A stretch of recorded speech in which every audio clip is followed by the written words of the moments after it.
दिव्यात्मन DLS Pune branch की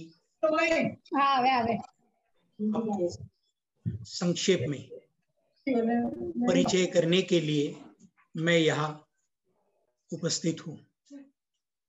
वैसे तो डीएलएस पुणे ब्रांच 50 साल से भी पुरानी है, लेकिन पिछले कई वर्षों में यहाँ का फंक्शनिंग थोड़ा रुक गया था। 2002 से फिर एक बार डीएलएस पुणे ब्रांच ने काम करना शुरू किया। इस ब्रांच को हम हर महीने एक सत्संग, हर महीने दिव्य जीवन नाम की एक मासिक पत्रिका के रूप में हमारे सभी सदस्यों के साथ उनके पास जाने का प्रयास करते हैं। इस ब्रांच की एक खासियत ये है कि हम 8वीं कक्षा से लेके 10वीं कक्षा तक के स्टूडेंट्स के लिए स्टेट लेवल पर एक एसे राइटिंग कंपटीशन पिछले 17 सालों से ऑर्गेनाइज कर रहे हैं। उसके सिर्फ एक साल बाद हम लोगों ने ऐसा भी सोचा कि state level inter collegiate competition का भी आयोजन किया जाए और उसमें थोड़े अलग सब्जेक्ट दिए जाए। ये कॉलेज लेवल पे होती है। इस शाखा की ओर से हम लोगों ने थोड़ा सोशल वर्क करने की भी पिछले कई सालों में कोशिश की और पुणे के स्लम एरिया में जाके गीता पाठ, गीता अध्ययन और थोड़ा वहाँ के स्टूडेंट्स को डेवलप करने के लिए हम लोगों ने कुछ प्रोग्राम किए। आज जो स्वामी शिवानंद मेमोरियल टॉक होने वाला है, यह हमारे अध्यक्ष श्री बी.आर. नाइक साहब की कल्पना थी। वो चाहते थे कि हमारी शाखा की तरफ से हम लोग स्वामी शिवानंद जी की स्मृति में हर साल 14 जुलाई को एक टॉक ऑर्गेनाइज करें। पिछले 12 सालों से ये टॉक हम ऑर्गेनाइज करते हैं और इसमें हर साल हम एक वक्ता को बुलाते हैं और स्वामी शिवानंद जी के बारे में उन्हें भाषण करने का अनुरोध करते हैं।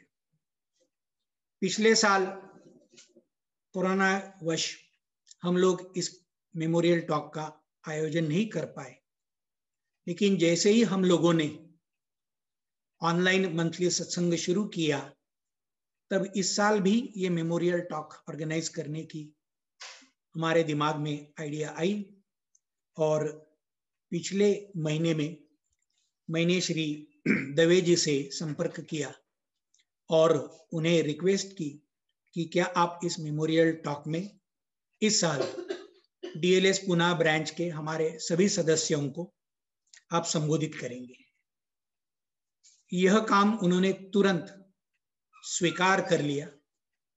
हालांकि आज कहीं जाने का उनका प्रोग्राम था, टूर प्लान किया था, लेकिन उसको थोड़ा सा एडजस्ट करके उन्होंने इस पूरे टॉक के बारे में मुझे पूछा और कहा कि मैं जरूर इस प्रोग्राम में शामिल होता हूं और मेरे विचार आप सभी लोगों के सामने ऑनलाइन माध्यम से रखने के लिए मैं तैयार हूं। डॉक्टर जयंत दवे, हम उनको पहली बार मिले जनवरी 2016 में। He was one of the 6 Yatra team members, spiritual Yatra, which came to Pune on 16th of January 2016. और तभी हमारा डॉक्टर साहब से परिचय हुआ और उनके साथ लगभग 1-1.5 दिन समय बिताने का हमें मौका मिला।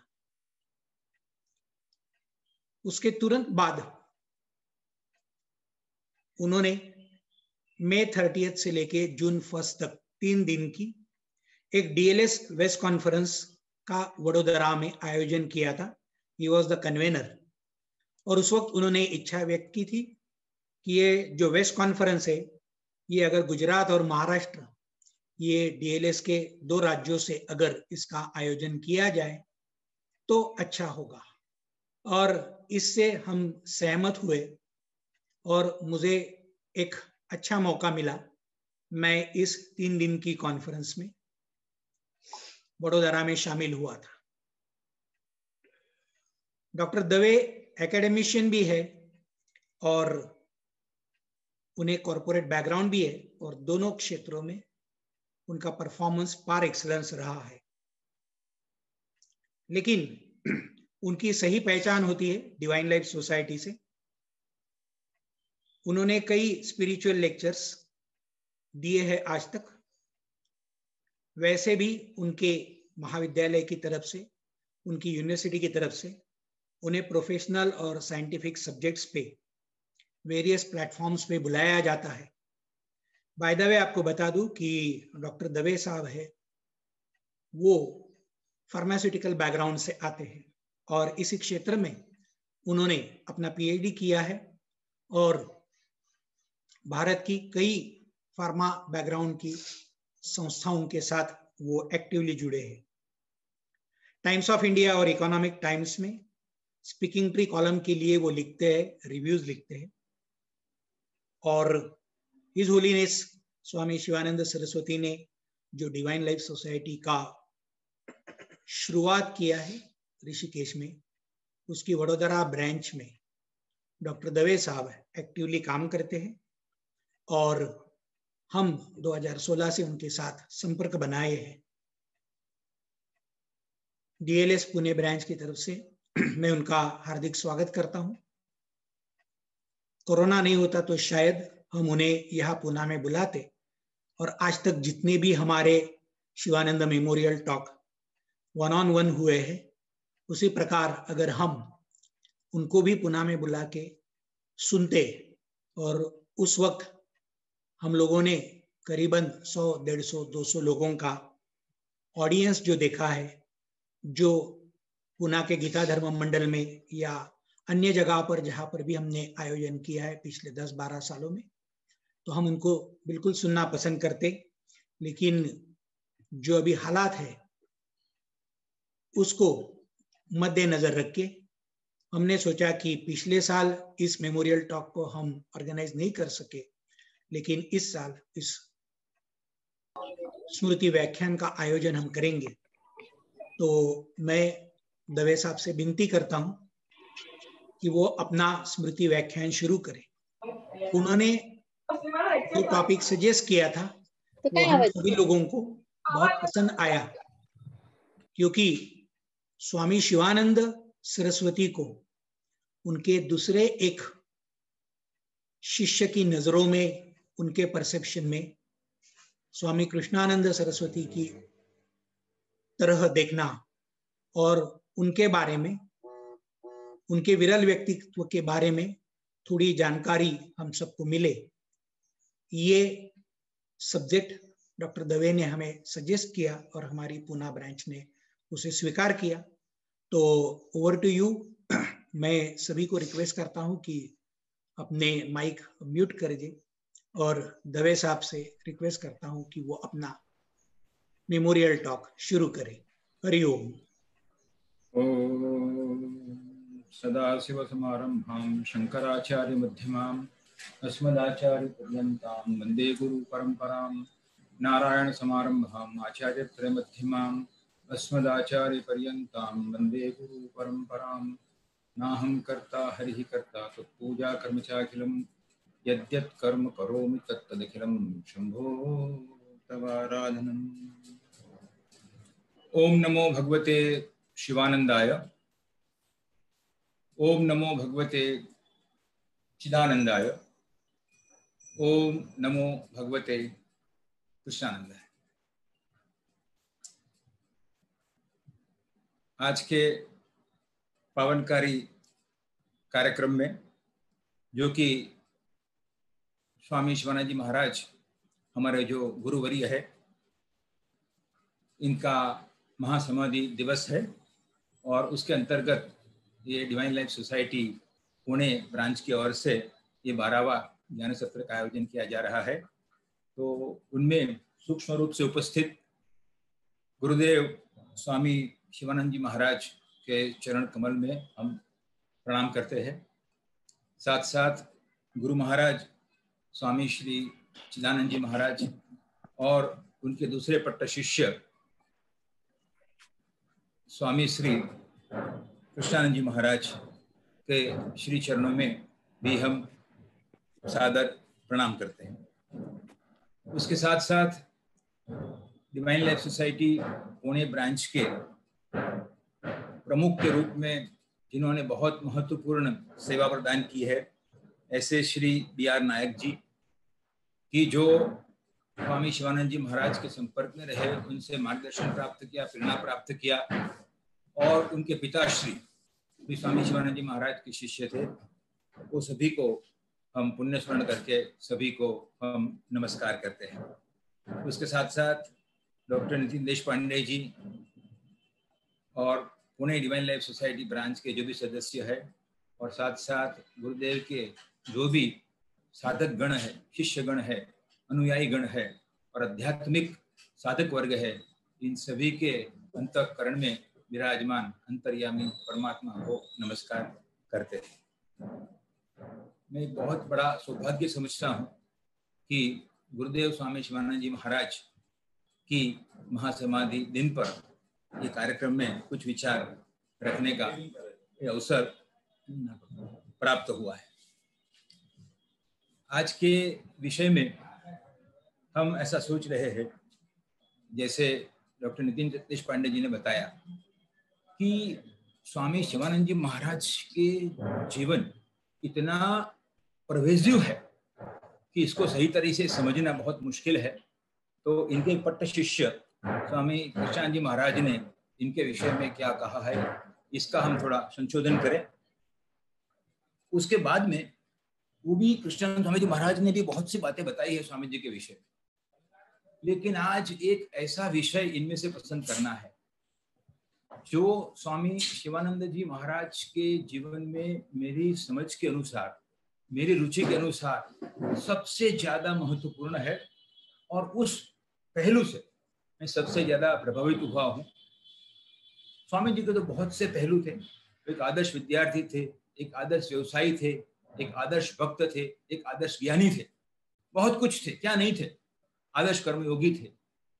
लेकिन इनके जीवन का एक पहलू जो मुझसे सबसे अधिक स्पर्श हुआ है, उसका I am touched the most by that, that is तपस्या, ऑस्टेरिटी, पिनेंस ऑफ स्वामी शिवानंद जी महाराज।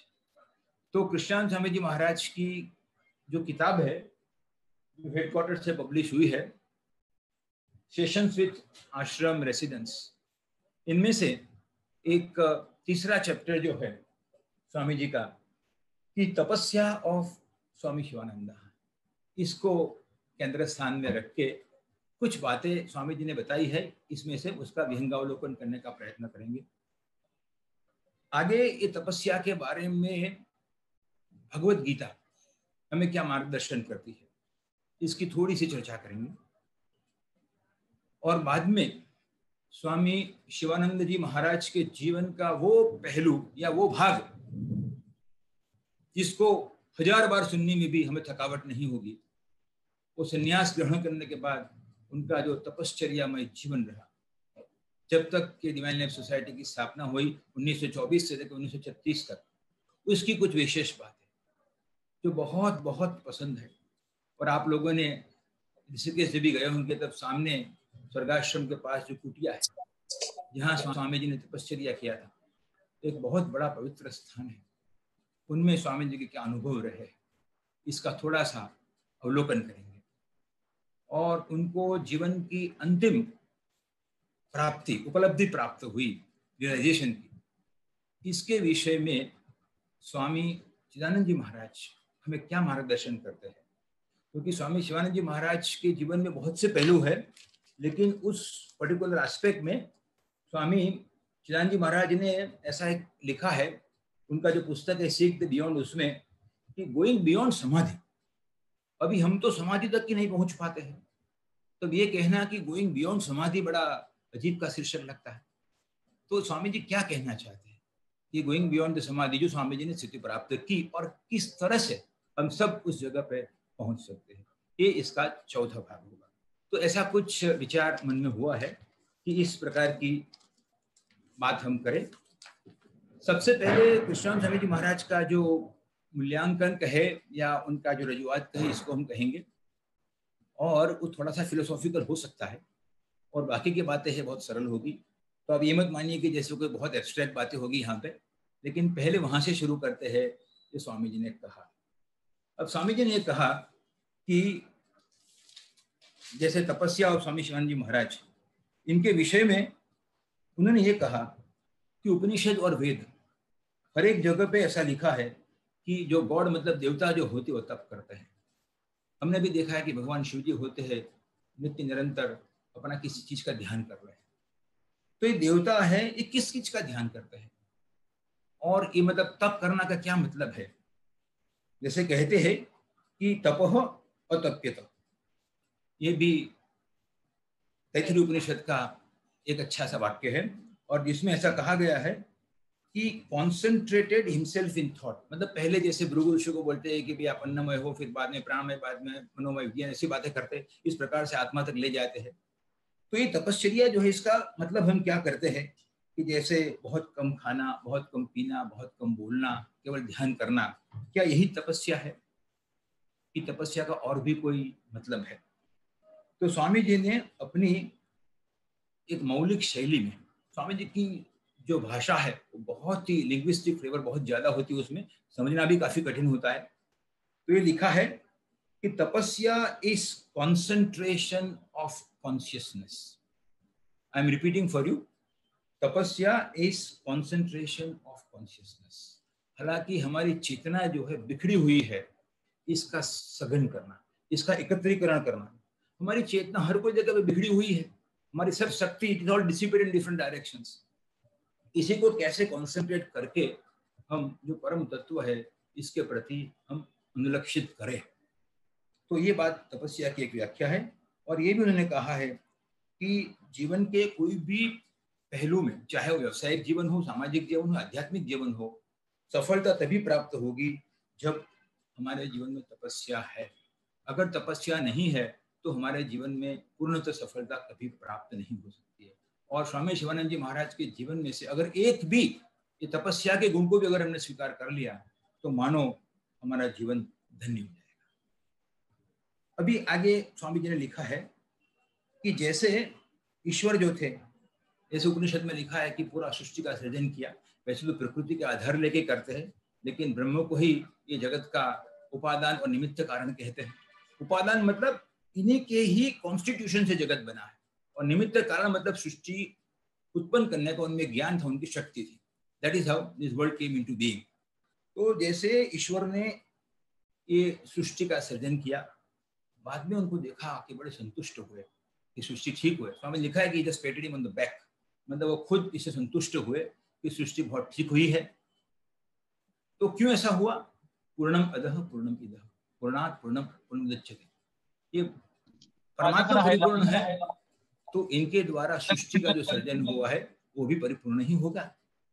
इसी प्रकार से कृष्णानंद स्वामी जी महाराज ये लिखते हैं कि जैसे ब्रह्म में से ये सृष्टि का सर्जन हुआ और सृष्टि में पूर्णता हम दिख रहे हैं, इसी प्रकार से ये दिव्य जीवन संघ नामक एक सृष्टि जो हुई, एक मिनी यूनिवर्स हुआ, इसका मूलाधार क्या है? जैसे जगत की सृष्टि का मूलाधार निर्गुण निराकार परमात्मा है, ब्रह्म है, पर ब्रह्म है, तो ये दिव्य जीवन संघ नामक सृष्टि जो हुई, इसका मूलाधार क्या है? What is the basis of that? तो ही राइट्स कि इसका मूलाधार स्वामी शिवानंद जी महाराज की तपश्चर्या है। आज जो भी दिव्य जीवन संघ है, पुणे शाखा है, वडोदरा शाखा, हेडक्वार्टर, कुछ भी है, वो दिव्य जीवन स्वामी शिवानंद जी महाराज की तपस्या की अभिव्यक्ति है। It's a manifestation of the austere practices which Swami Shivanand ji Maharaj practice in his life. और उनकी तपश्चर्या में पूर्णता थी, दिव्यता थी, इसलिए दिव्य जीवन संघ की अभिव्यक्ति है, इसमें भी हम पूर्णता और दिव्यता का दर्शन कर सकते हैं।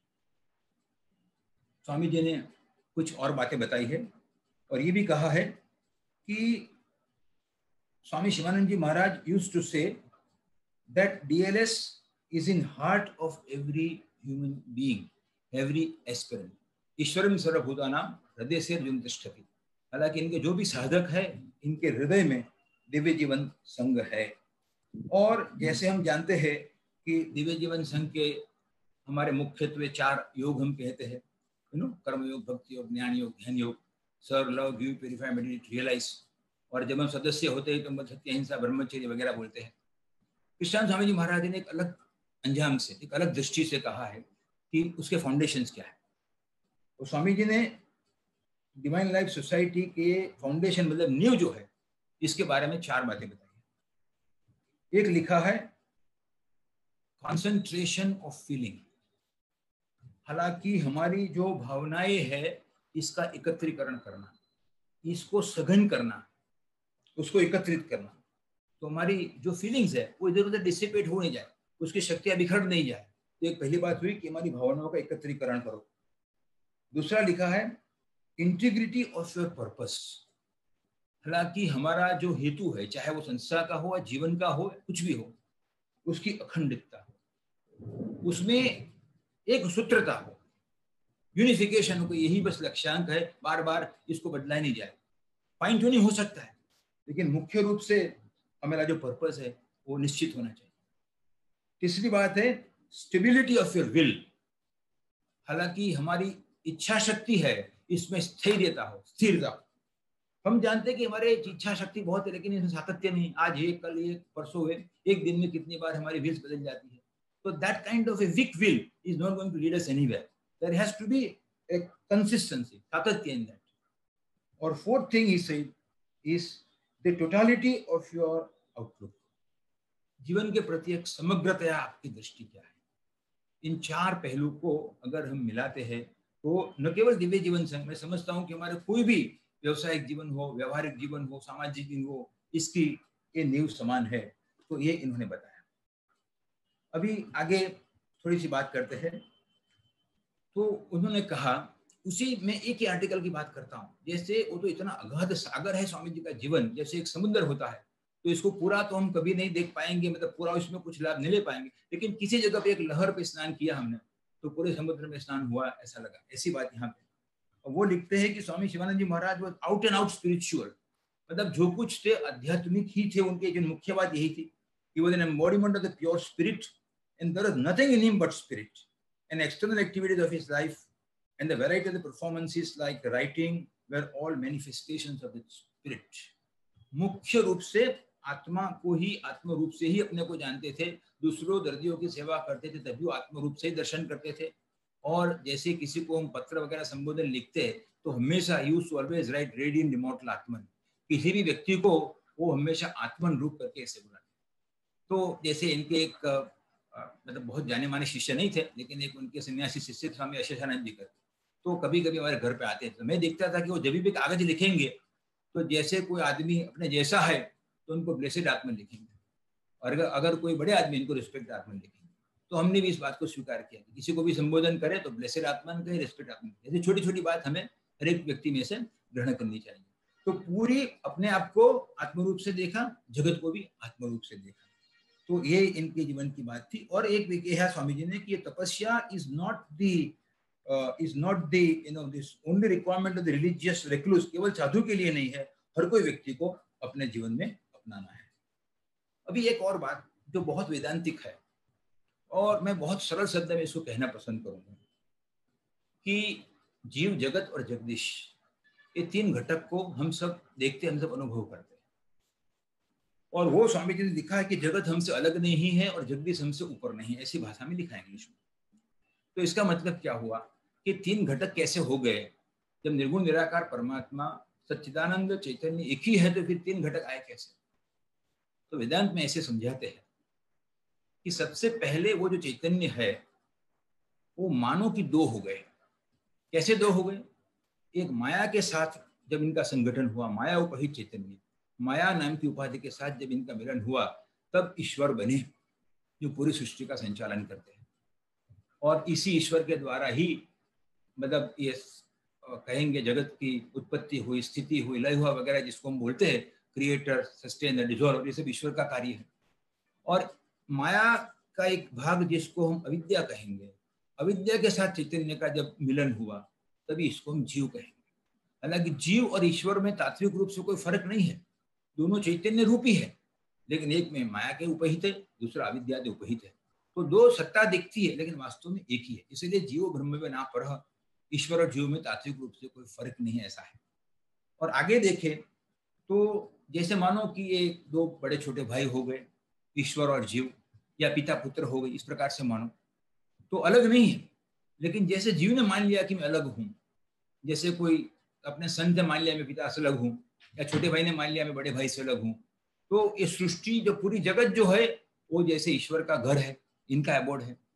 और ये हमारा जो व्यक्तिगत शरीर, मन, बॉडी, माइंड, इंटेलेक्ट वगैरह जो है, बीएमआई कॉम्प्लेक्स जिसको हम बोलते हैं, उसी का ही भाग है।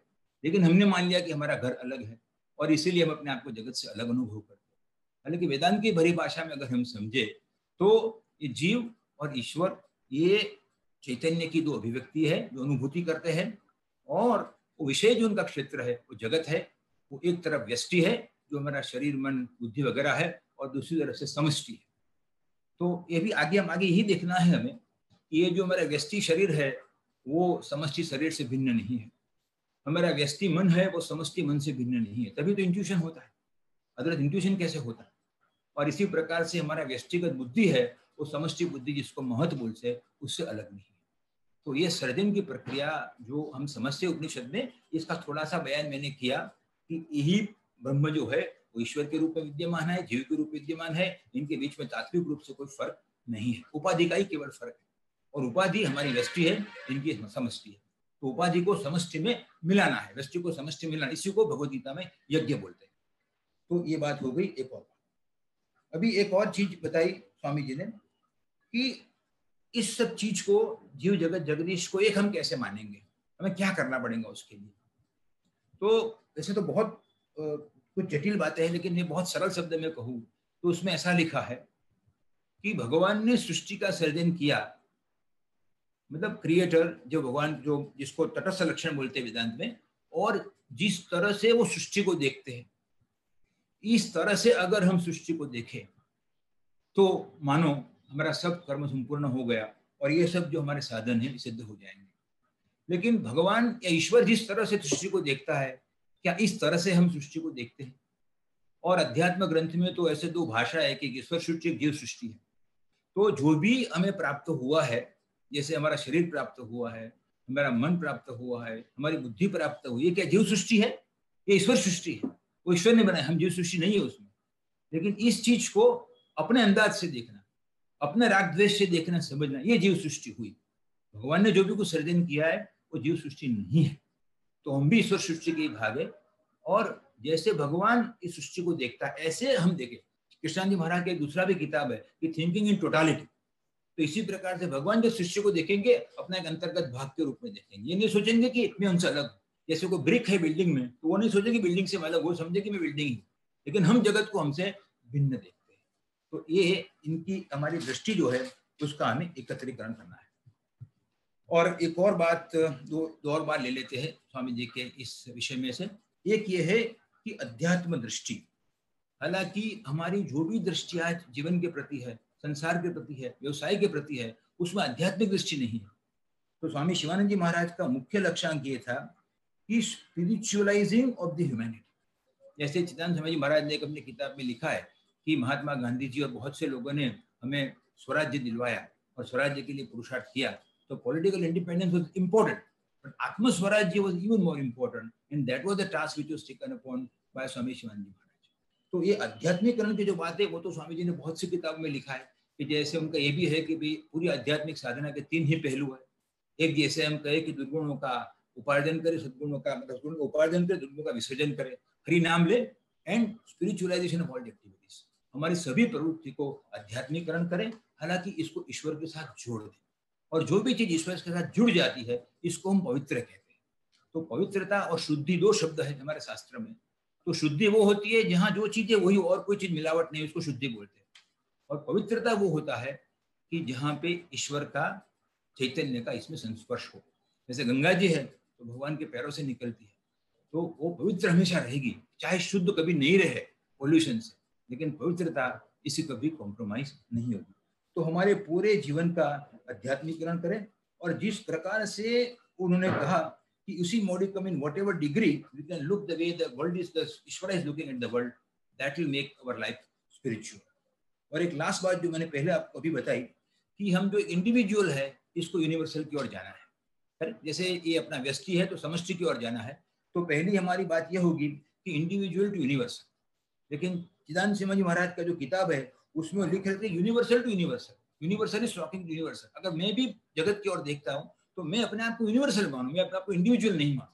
तो व्हेन देयर इज एन ऐक्य, in that case it is the universal which is talking to universal, not individual to universal. तो ये कुछ बातें ऐसी हमने ली कि जो कृष्णानंद स्वामी जी महाराज के जीवन में से, मुख्य रूप से कृष्णानंद स्वामी जी महाराज का तो बहुत बहुत है स्वामी जी के विषय में, इसके तो मतलब न जाने कितनी बात हम कर सकते हैं, लेकिन एक किताब के एक चैप्टर की कुछ अंश को हमने लिया जो है तपस्या ऑफ स्वामी शिवानंद जी महाराज। अभी हम और चीजें देखें कि स्वामी शिवानंद जी महाराज ने हमें कहा है कि भगवत गीता का अध्ययन हमें हर रोज नियमित रूप से करना है। और भगवत गीता का जो 18वां अध्याय है उसका 5वां श्लोक जो है उसमें आप सब जानते हो बहुत महत्वपूर्ण संदेश जो भगवान का है, यज्ञदान तपः कर्म न त्याज्यम कार्यमेव तत् यज्ञोदानम तपश्चैव पावनानि मनीषिणाम्। हमारे जीवन में सब कुछ हम छोड़ दें, अगर संन्यास भी ग्रहण किया फिर भी जो यज्ञ है, जो दान है और तप है, इनको कभी हमें हमारे जीवन में से त्याजना, मतलब अलग नहीं करना है। और इन तीनों के मिलन से ही हमारा जीवन पवित्र होता है। और स्वामी शिवानंद जी महाराज के जीवन के कोई भी भाग को हम ले ले, वहां पे हमको यज्ञ मिलेंगे। दान तो मतलब बहुत बड़े गिवानंद ऐसा हम बोलते, और जहाँ जितनी उपस्थिति है इतना वो करते थे। और इसी प्रकार से तप, ये 3 बातें होनी चाहिए। अभी तप बहुत बड़ा विषय है, लेकिन इसके विषय में हम बहुत संक्षिप्त में अगर कहे तो हम बहुत छोटे थे तब एक महात्मा का प्रवचन हम गाँव में सुनते थे। तो वहां पे उन्होंने ऐसा कहा था कि जब भी हम जीवन में सत्य का आचरण करते हैं और सत्य के आचरण में जो भी हमें विघ्न आते हैं, इसको हम अच्छी तरह से इसको एंड्योर कर पाते हैं, इसको हम तपस्या। अब श्रीमद् भगवत गीता में भगवान 3 प्रकार के तप कहते हैं। मैं इसलिए बोल रहा हूँ कि स्वामी शिवानंद जी महाराज की जीवन की और जब भी हम दृष्टि करेंगे तभी इन 3 प्रकार के तप को हम देख पाएंगे। तो पहले थ्योरी बात कर लेते हैं, बाद में स्वामी जी के जीवन को देखते हैं। अभी उसमें 3 प्रकार के तप बताए, एक है शारीरिक तप, दूसरा है वाचिक तप और तीसरा है मानसिक तप। ये तीनों प्रकार का तप हमें जीवन में स्वीकार करने हैं। अब शारीरिक तप किसको बोलते हैं? तो मुख्य रूप से हम शारीरिक तप को ही तप मानते कि जहाँ शरीर को कष्ट होता है, वेदना होती है, इसी को हम तप मानते। अब यहाँ पे भगवत गीता में लिखा है कि देवद्विज गुरु प्राज्ञ पूजनम शौच मार्जवम, हालांकि भगवान की भक्ति करें, ब्राह्मण्स की जो पवित्र लोग हैं इनकी भक्ति करें, गुरु की करे, बड़ों की करे, फिर शौच मतलब शुद्धि जिससे प्रकट हो, आर्जव मतलब जीवन में स्ट्रेट फॉरवर्डनेस या सरलता है, ब्रह्मचर्य अहिंसा, हम ब्रह्मचर्य का पालन करें और अहिंसा का पालन करें। इसमें शरीर को जो कष्ट या वेदना होती है इसको शारीरिक तप कहते हैं, that is penance of the body, और ये हमें करना ही है और ये मुख्य रूप से हम करते हैं। फिर आगे आता है वाचिक तप, कि वाचा के द्वारा, वाणी के द्वारा कैसे तप होना चाहिए। तो उसमें लिखा है अनुद्वेगकरम वाक्यम सत्यम प्रियहितम च यत स्वाध्याया व्यसनम चैव वांग्मय तप उच्यते। हम तो मुख्य रूप से जब मौन धारण करते हैं तभी हम कहते हैं कि ये वाणी का तप है, लेकिन मौन धारण करना मुख्य रूप से मानसिक तप माना गया है। वाचिक तो है, हम कई बार कहते हैं किसी दिन को नहीं तप करना, नहीं मतलब हम कुछ बोलेंगे, तो एक प्रकार से है वाचिक, लेकिन मुख्य रूप से मौन मानसिक तप है।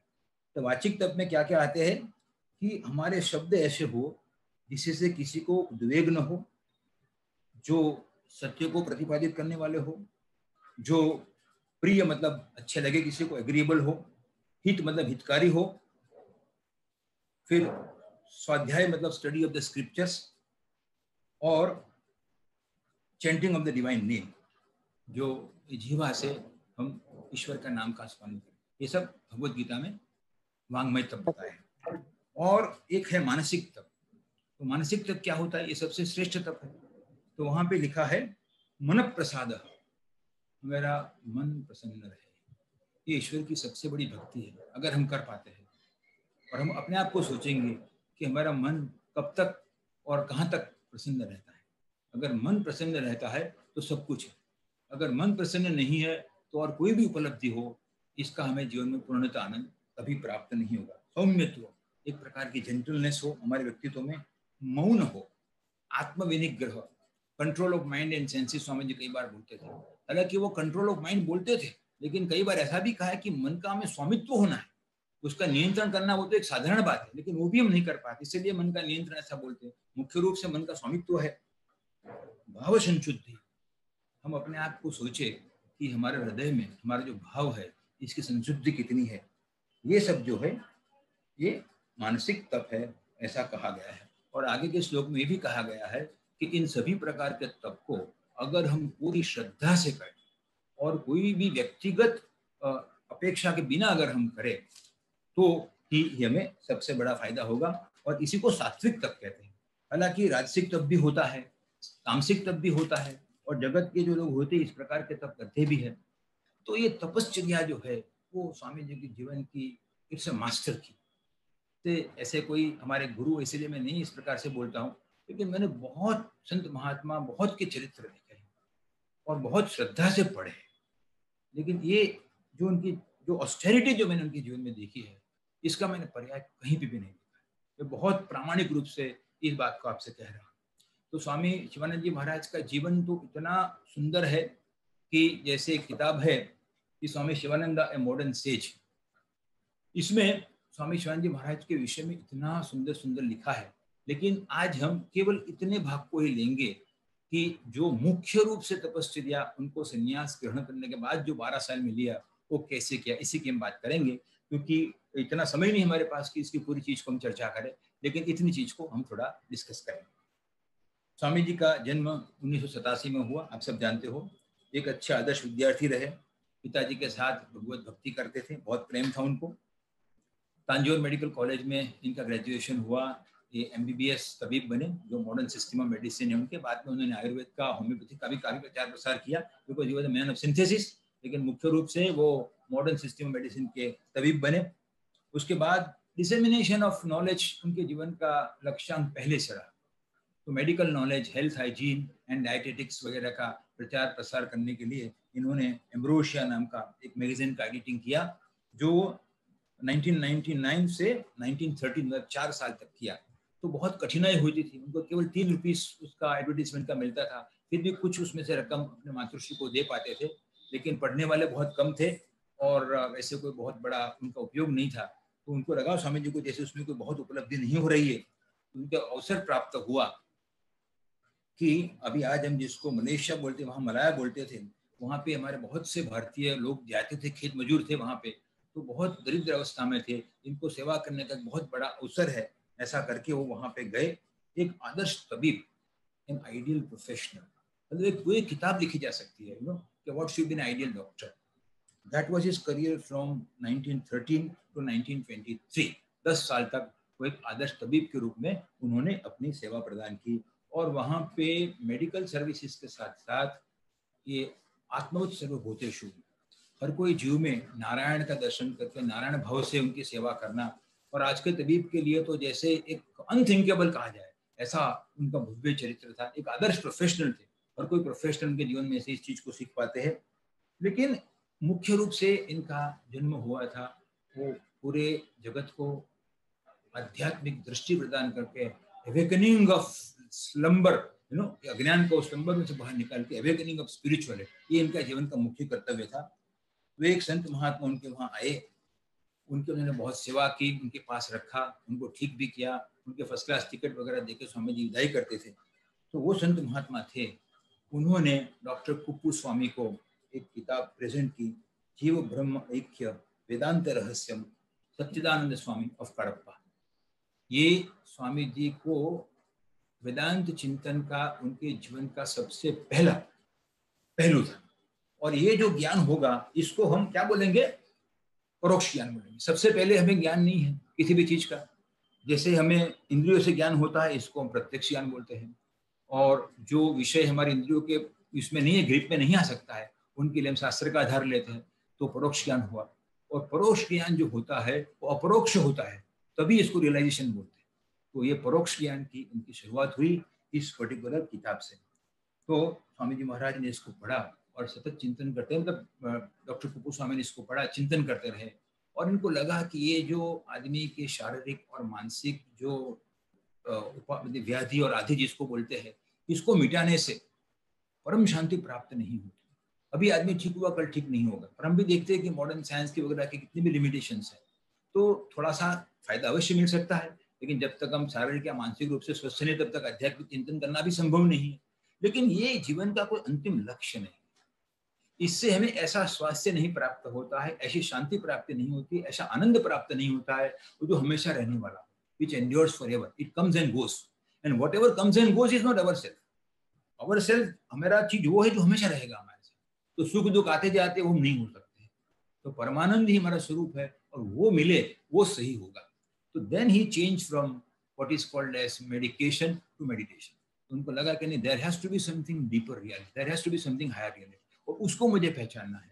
तो जो भी इनके पास कुछ द्रव्य था, जो भी कुछ इनकम प्रोसेस किया था, वो सभी को वहाँ पे बांट दिया और भारतवर्ष वापिस आए वहाँ से। और इनका शुरुआत का जो जीवन है वो इतना मुश्किल था कि कितनी जगह एक इटिनरेंट मॉन्क ऐसा बोलते हैं, मतलब जो हलन चलन करने वाला, जैसे इटिनरी होती है ना, ऐसे प्रकार से जो हमेशा मूवमेंट करने वाली व्यक्ति है। वैसे साधु तो नहीं थे, लेकिन इस प्रकार से गांव से गांव आते जाते बहुत कुछ उनका जीवन तपस्या में रहा। न कुछ खाने का कुछ व्यवस्था कुछ भी था, बेयर हेडेड बेयर फुटेड लिखा है किताब में। स्वामी जी किसी के पास जाए उनको भिक्षा का तो अभ्यास ही नहीं था। जो बहुत बड़े गिवर थे, देने वाले थे, वो उनको किसी से क्या मांग सके। वो तो किसी घर में जाके ऐसा बोलेंगे, बहुत हल्के से किसी कान में बोलेंगे कि जैसे मद्रासी ब्राह्मण हूँ, क्या मुझे थोड़ा मिल जाएगा, अन्न मिल जाएगा, भिक्षा मिल जाएगी। इस प्रकार से इनका जीवन बहुत मुश्किलों से गुजरा। और जाते जाते जाते 1923 में वो डॉक्टर कुप्पू स्वामी ऋषिकेश पहुंचे। और जब वे ऋषिकेश पहुंचे, I think it was 23rd of May, ऐसा कुछ 8th May 1924, 23 में वो मतलब मलया से निकल पड़े और 24 में आए। ऐसे भारत में ऐसे कोई निश्चित लक्ष्य नहीं होते, परिभ्रमण करते करते वो ऋषिकेश आए और वहाँ पे हिमालय को देखा, वो गंगा जी को देखा। तभी से उन्होंने स्वीकार कर लिया कि Himalaya is my father, Ganges is my mother. और बार बार स्वामी जी ने लिखा है और उनसे इतने प्रभावित हुए, इतनी प्रेरणा प्राप्त किया कि स्वामी जी वहाँ पे रहते थे।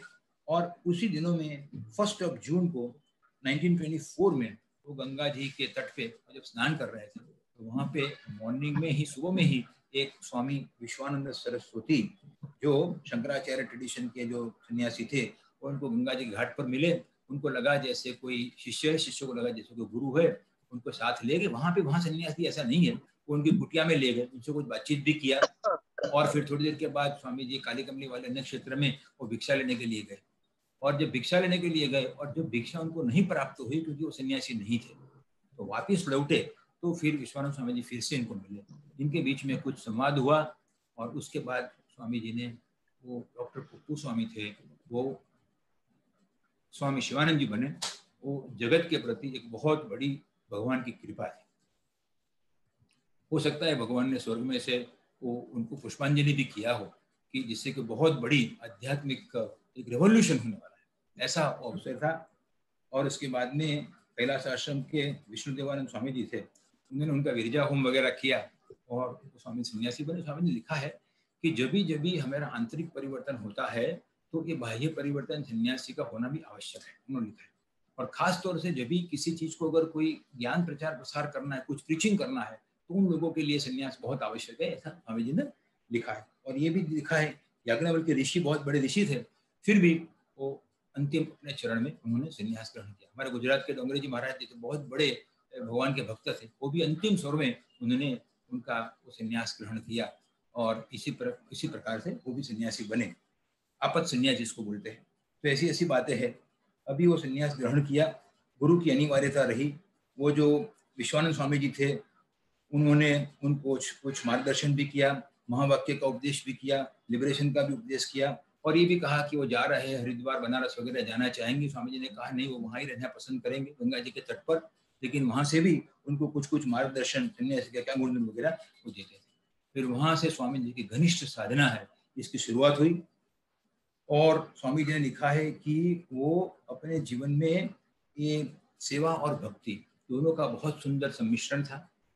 और उन्होंने कोड ऑफ कंडक्ट अपना वो बनाया जो अपना था, ऐसे कोई संत महात्मा को उन्होंने फॉलो नहीं किया। He drew his own guidelines. कि किस प्रकार से मुझे ये सन्यासी का जीवन व्यतीत करना है। और वहाँ पे जैसे सेवा तो इनके जीवन में इतनी अंतर्गत थी कि सेवा किए बिना वो रह ही नहीं सकते थे। जैसे महात्मा गांधी जी ने भी कहा था कि हमारे जीवन में एक पल भी ऐसी नहीं है कि जहाँ पे हम सेवा नहीं कर पाए। इस चीज को स्वामी शिवानंद जी महाराज ने अपने जीवन में चरितार्थ करके दिखाया। तो हर कोई जगह पे वो हमेशा सेवा करते रहे। और ये साधु सन्यासी लक्ष्मण झूला वहाँ पे जाते थे तो उनकी दरिद्रता थी, उनको बहुत सी कुछ बीमारियां थी, तो कैसे इनको सेवा करें, उनके पास कोई साधन संपत्ति वगैरह थी नहीं। तो उनको जैसे उसी वक्त याद आया कि जैसे हमारा कुछ पहले का कोई उनका कोई इंश्योरेंस कंपनी का सेविंग था, तो उन्होंने सोचा पैसा कोई वैसे बुरी चीज तो है नहीं, इससे किसी का कल्याण हो सकता है। तो किसी एडवोकेट की मदद लेके 5000 रुपीज उन्होंने वापस प्राप्त किए और पैसे को छुए नहीं, उस ऑफिस में केवल डिपॉजिट करके उनमें से जो भी कुछ इंटरेस्ट प्राप्त हुआ, इससे ये जो वहाँ पे लक्ष्मण झूला क्षेत्र के जो भी वहाँ पे साधु संत वगैरह थे, इनकी वो निरंतर सेवा करते रहे।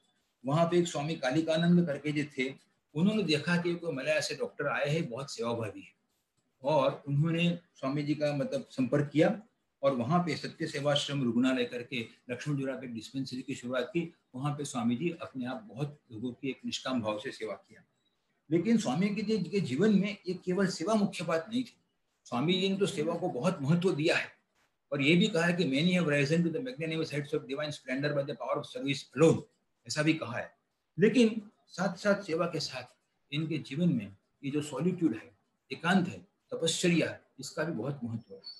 और स्वर्गाश्रम में जो कुटिया आज हम देखते हैं, वहां पे हो या और कहीं पे हो, वहां पे स्वामी जी जो अपनी साधना करते थे, उसमें सब प्रकार के योग का मिलन था। उसमें योगासन थे, उसमें प्राणायाम थे, बिकॉज बहुत कम अन्न लेते थे। तो स्वामी ने लिखा है कि जैसे पूरा योगासन करके प्राणायाम करके इस प्रकार की शरीर की शक्ति वगैरह को प्राप्त करके ग्रहण करते थे। और बहुत सरल उनका जीवन वहां पे रहा, सब प्रकार की योगिक साधना वो करते थे।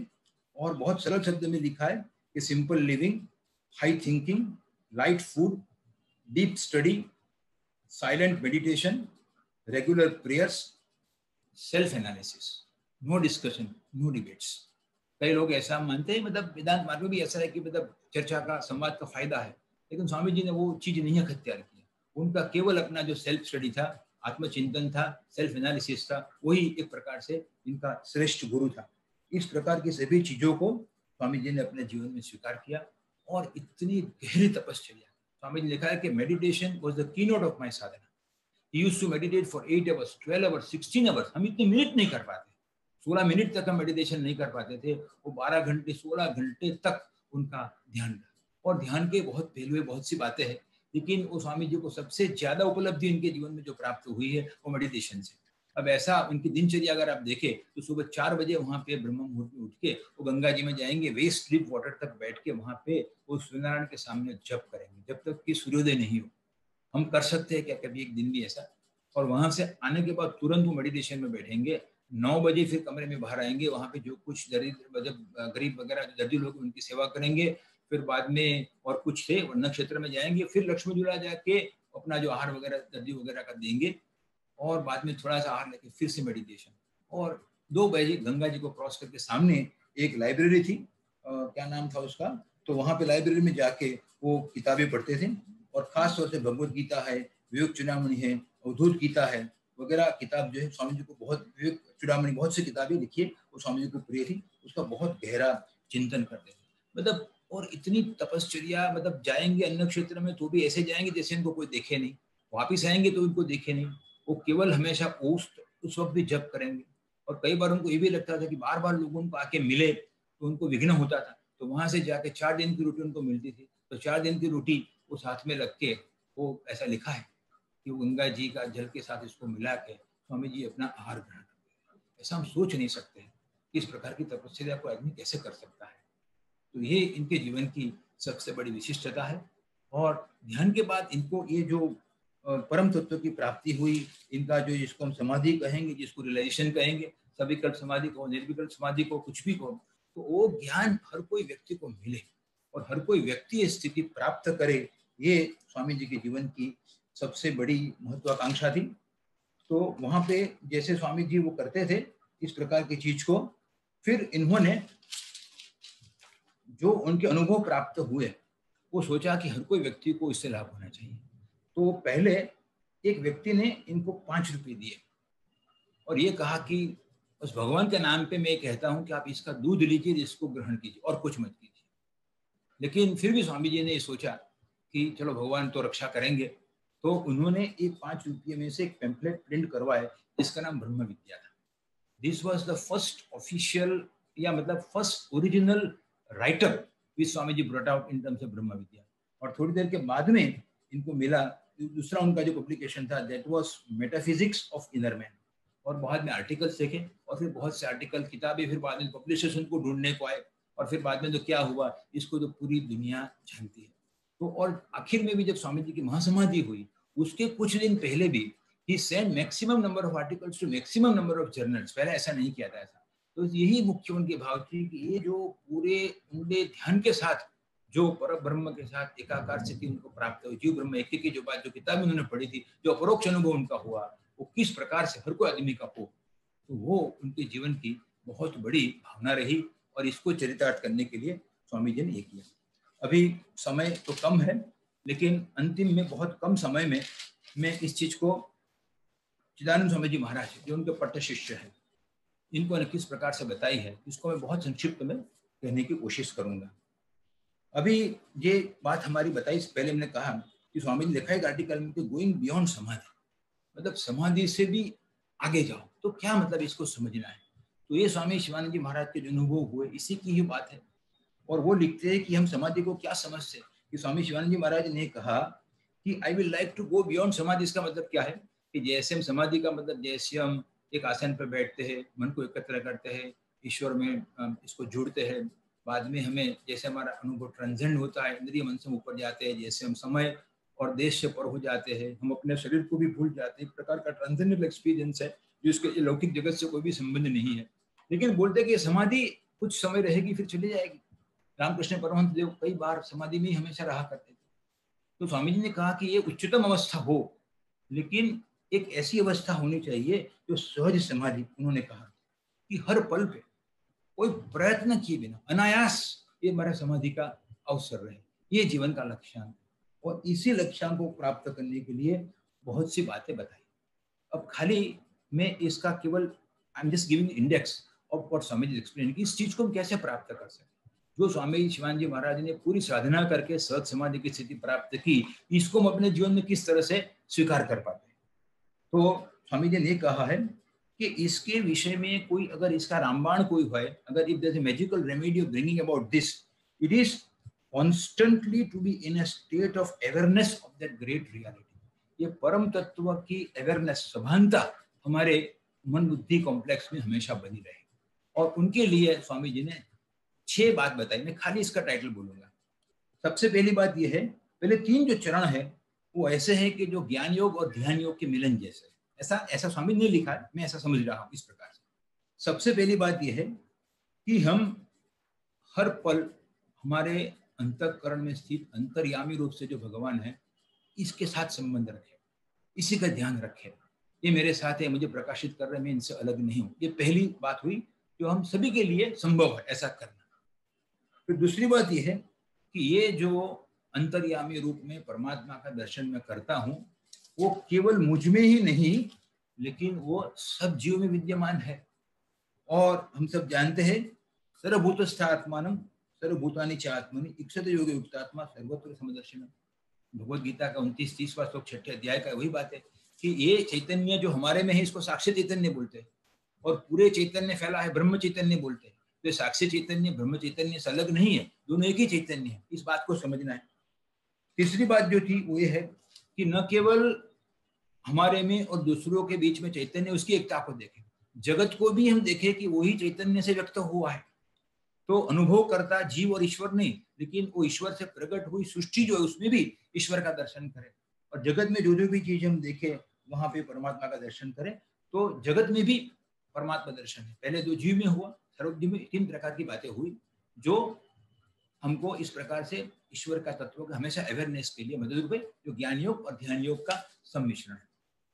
चौथी जो बात बताई स्वामी जी ने वो भक्ति योग जैसी है। ऐसा लिखा नहीं है भक्ति योग, लेकिन ऐसा मीनिंग ऐसा है कि हम ये समझे कि मैं अपने आप कुछ नहीं कर सकता हूँ, जो भी कुछ हो रहा है वो परम तत्व की दिव्य शक्ति से ही है। अगर मैं कुछ बोल रहा हूँ तो उनकी शक्ति, अगर आप सुन रहे हो तो उनकी शक्ति, अगर स्वामी जी ने कुछ लिखा है वो भगवत शक्ति है, हम तो बस एक माध्यम है, निमित्त माध्यम सर्वसव्य शाचिन, वो शक्ति तो उनकी कार्य कर रही है। तो ये भक्ति का चरण हुआ, ये एक तरीका है कि इससे हमारा हमेशा सानिध्य बना रहे। और दो बातें बताई है वो ऐसी है जो कर्मयोग की है। सबसे पहले ऐसा है कि यद्यत कर्म करो मैं तत्त अखिलम शंभो तवाराधनम, स्वामी जी हमेशा बोलते थे जो भी मैं कार्य करूं वो ऐसे कोई लौकिक कार्य नहीं है, मैं भगवान की उपासना के रूप में ही करूं। जो भी हम करो, जो मानस पूजा में भी हम बोलते हैं मंत्र को, तो जो भी मैं कार्य करूं वो ईश्वर की वर्शिप के रूप में करूं। तो दो चरण है कर्मयोग के। पहला ये है, मतलब पांचवी बात ये हुई कि जो भी मैं करूं वो भगवान की भक्ति समझ कर करूं, उनकी वर्शिप के रूप में करूं। और छठी बात ये है कि जो भी मैं कर्म करूं जैसा भी हो वो भगवान को मैं समर्पित करूं। वो स्वामी चिदानंद जी महाराज हमेशा बोलते थे कि हमें कोई भी कार्य करने से पहले भगवान से प्रार्थना करनी है, ये काम अच्छी तरह से हो, सफल हो, इसमें आपका साथ सहकार हो, और जैसे भी हो, जैसे भी पूरा हो, इसको हमें भगवान को समर्पित करना है। तो रात को जैसे भी हम लेटते हैं तो इसके पहले इस चीज को हम कर सकते हैं कि आज जो भी मुझसे हुआ, जैसे भी आपने करवाया है, ये मैं आपके चरण में अर्पण करता हूँ। तो अर्पण कर दिया, फिर हमारी कोई जिम्मेदारी, जैसे कैशियर होता है वो कैश कलेक्ट करता है, फिर वो दे दिया, फिर उसकी कोई जिम्मेदारी है नहीं। इसी प्रकार से जैसे भी हुआ वो भगवान को हमने समर्पित कर, ये कर्मयोग की भावना है।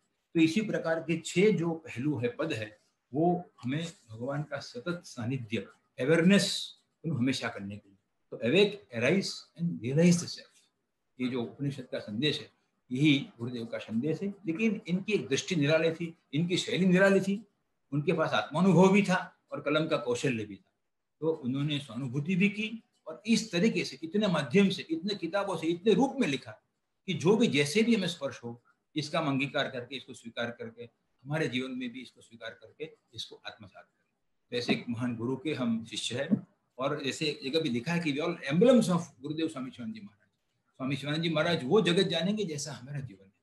तो जो दिव्य जीवन की परिभाषा इन्होंने बताई और जो उदात्त श्रेष्ठ दिव्य जीवन तपस्या अपने जीवन में स्वीकार किया, इसी चीज को हम स्वीकार करें। गुरुदेव का, ईश्वर का अनुग्रह हमेशा हमारे पर रहे और हम स्वामी शिवानंद जी महाराज के डिवाइन लाइफ सोसाइटी के आध्यात्मिक जीवन के एक अच्छे एम्बलम बने रहे और भगवान का, गुरुदेव का हमेशा अनुग्रह प्राप्त हो, ये मेरी प्रार्थना है। और खास तौर से एक पुणे शाखा का और आप सब लोग जो उपस्थित है, ये छोटे से कार्यक्रम में जो अवसर प्रदान किया मुझे, बहुत हृदयपूर्वक मैं आप सबको अंतःकरणपूर्वक मेरी कृतज्ञता व्यक्त करता हूँ। हरि ओम। हमारे पुणे ब्रांच के डॉक्टर आनंद राव, मैं आपसे विनती करता हूं कि आप वोट ऑफ थैंक्स प्रपोज करें।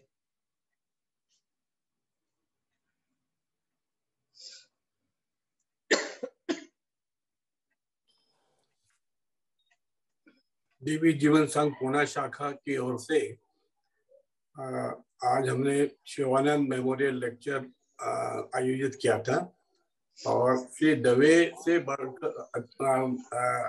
बढ़कर कोई अच्छा वर्तमान कभी मिल नहीं सकता था। पर आज हमने जो उनके विचार सुने उससे हमें बहुत प्रेरणा मिली है।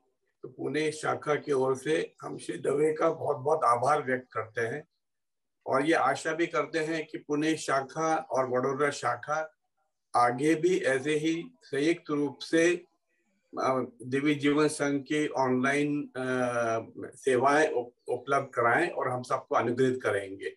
आपका बहुत बहुत धन्यवाद श्री दवे जी। और जिन लोगों ने इस ऑनलाइन मेमोरियल लेक्चर में भाग लिया उन सबका भी मैं आभार व्यक्त करता हूँ। धन्यवाद। मैं अभी डॉक्टर प्रज्ञा जेरे अंजल, उनसे विनती करता हूं कि वो यूनिवर्सल प्रेयर का पठन करें और इसके बाद आज का ये जो टॉक है, ये प्रोग्राम हम खत्म करेंगे। डॉक्टर प्रज्ञा जेरे अंजल। प्रेमणादयाघना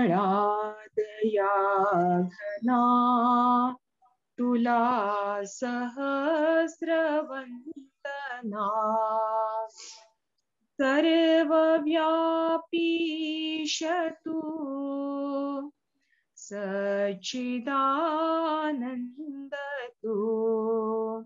सर्वशक्तिमानतु सर्व जाणताही तू वास हा तुझासे सर्वभूतांतरी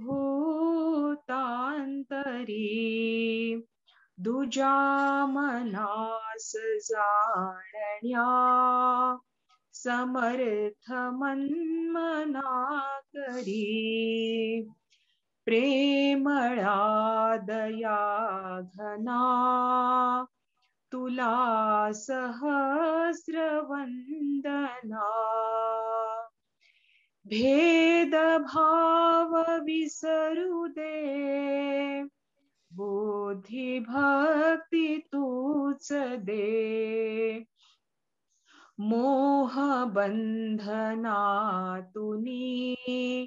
मनास पार होऊ दे लोभ क्रोध गर्व हे शिवोत नामना कधी द्वेष भावना नको आमुच्या मनामधी प्रेमळा दया घना तुला सहस्र वंदना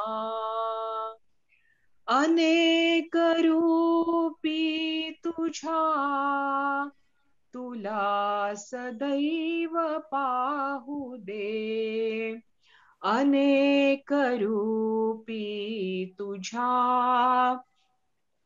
तुला सदैव सेवू दे तुझेच नाम ईश्वरा आम्हास ओठी गाऊ दे कीर्तनामध्ये तुझ्या आम्हा सदैव रंगू दे प्रेमळा दया घना तुला सहस्र वंदना तुला सहस्र वंदना तुला सहस्र वंदना। धन्यवाद डॉक्टर प्रज्ञा जेरे अंजड़। आप सभी ज्ञात अज्ञात सुहृदों को ये विनती है कि आज के इस प्रोग्राम का, इस स्मृति टॉक का हमने रिकॉर्डिंग किया है और आप सभी को ये उपलब्ध किया जाएगा और आप इस अच्छे वक्तृत्व को जब भी सुनना चाहे, ये हमारी स्वामी जी के प्रति छोटी सी सेवा होगी। आप सभी का हम आभार व्यक्त करते हैं फिर एक बार। और आज का ये स्वामी शिवानंद मेमोरियल टॉक का 12वां पुष्प यही खत्म करने की आपसे अनुज्ञा चाहते हैं। धन्यवाद। हरि ओम।